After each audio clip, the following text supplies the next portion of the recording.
from a judge's standpoint, is there any judge that you've kind of clinged on to and have learned more from than any other judge in that time period? Doesn't matter whether it's historical or narrative, but yeah. Well, the question of kingship mm-hmm. is very interesting to me because Okay. that's a big argument in the Hebrew Bible, right? Right. And essentially, God says, "Hey, I'm the king, and you don't really want an earthly king, do you?" And the people say, according to the Bible, "Yes, we do." Mm-hmm. And God lays out the consequences, which seem to be pretty factual. Yeah. Right. You will serve the king. The king will oppress you.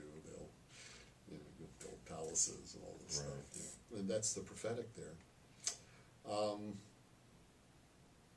Yeah, and then the judges become, in a sense, judges rather than God judging. And right now, I'm ready for God to do the judging in my life. Hmm. Yeah, and I think we're continually being judged using this theme of judges, but most of it's from a very compromised perspective, as we all are compromised. Mm. And I'd like to sort it out about what we have stood for in our life, clear away the brush, and say, okay, let's now have that judgment, and I'm ready for it. Hmm. What do you think it's going to be like? I mean, what does the judgment entail? Well, first of all, I pray for that judgment. I'm ready for it. Hmm. I want all those who have arguments about the positions I've taken to put it before God. Hmm. I want that judgment now. And I have thought about it a lot, and I have felt it internally, very close. Hmm. And I'm ready for it. I don't fear it. Also, if the judgment went against me, I would argue it.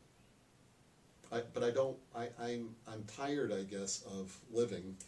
Maybe we all are at a certain point in this kind of indeterminate stage, where I say something, somebody says something. We have this back and forth, which can be interesting. But there are too many lives at stake, and too much, and a whole history of my people, and histories of other peoples. So I would like it. I have this sort of apocalyptic Mm-hmm. vision of being ready right now, regardless of the consequences. Now, would I like all the consequences? I have a complete confidence that within all my flaws, I have a complete confidence for some reason that I am right. That doesn't mean I know everything, I'm not talking about that, or the flaws, deeply flawed.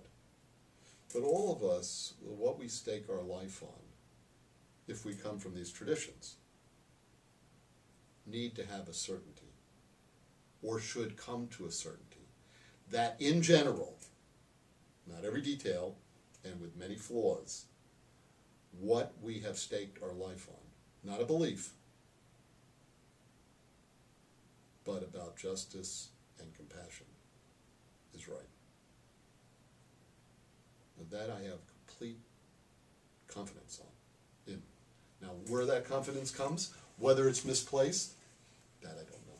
All I can tell you is, I have no fear of that moment. Mm-hmm. I want it. Again, completely flawed. Don't know everything. This is not the point. Mm-hmm. That is not the point. When you're handed over, at least you have that. This would be really interesting, because I think there's many people in history who would be on the other side of the fence from, say, you and from me, in their beliefs of good and evil, Mm-hmm. just and unjust, who had that same feeling. Fair enough. Then bring it on. All right. Okay, yeah. I'm just I curious agree with to see how that... I think that's true. I mean, people have a sense, well, I don't know. I mean, I can't get inside other people. Yeah. Right. But if you take the prophetic as central, then you have a place from which to make judgments about people's certainties. Now, God may in fact not have the prophetic at the center, but then the covenant says, going back to God a little reticent about telling Abraham, because, you know, he's thinking, well, hey, Abraham may have something to say to me. Mm-hmm. It seems to me that conscience is at the center. Now, was that violated? We have these, you know, raping, destroying, all that. So, yeah, I'm making a judgment. I'm making a judgment within this history that justice and compassion is central. And I'm willing to stake my life on it and be judged for it. Now, there are others who think differently. So, let the judgment begin. So do you think God's going to do the judging? Well, I never thought, you know, I really didn't think about a judging God, you know, and I was very low on the judgment level for many years. And when, you know, when I came among Christians, they would talk about this a lot, you know, and I thought, wow, I don't like judgment in that way. Yeah, very low on that. But over time, I've come around.